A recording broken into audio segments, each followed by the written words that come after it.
Hey everybody, DC Construction here. So this is how you put in a beam by yourself. I showed a little bit in one of my last videos, but this is an LVL beam, Laminated Veneer Lumber. This stuff is 1.75 inches thick. It's a little thicker than a normal 2x. It's very heavy. It's 3 lamb together right here. I'll show you guys. Okay, so if you can see that, it's a really solid beam. There's 3 lamb together, right? So it's all structurally engineered and pre-stressed when they form it and glue it all together. So now when everything's released from its clamps, it really creates really strong veneered lumber. So they call this LVL. This is your best bet for putting in a beam in any old home that has a large span over 8 feet. Even with an 8-foot span, you can still use LVL, right? You can never go wrong with such a strong product. So, basically what I do here is, if you can see, I staggered. I didn't even stagger. My nailing pattern is I did 2 1 2 1 2 1 2 1 all the way down, right? And instead of using carriage bolts, this right here is a special type of bolt. It eliminates having to drill and then put on a nut and a washer on the end and do all the extra labor. This eliminated at least half an hour to an hour's worth of work. Okay, they're very strong and they're engineered specifically for beams and LVL lumber.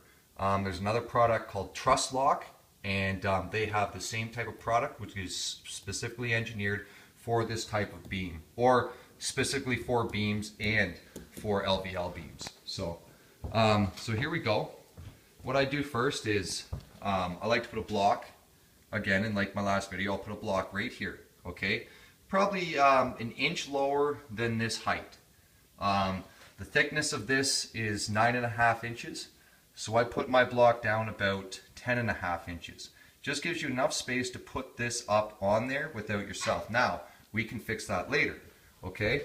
So next, I'm gonna go in and I'm gonna put in my king stud over here, okay? The king stud's already in right here, okay? But I took this one out. It was a little twisted, so I didn't really like it.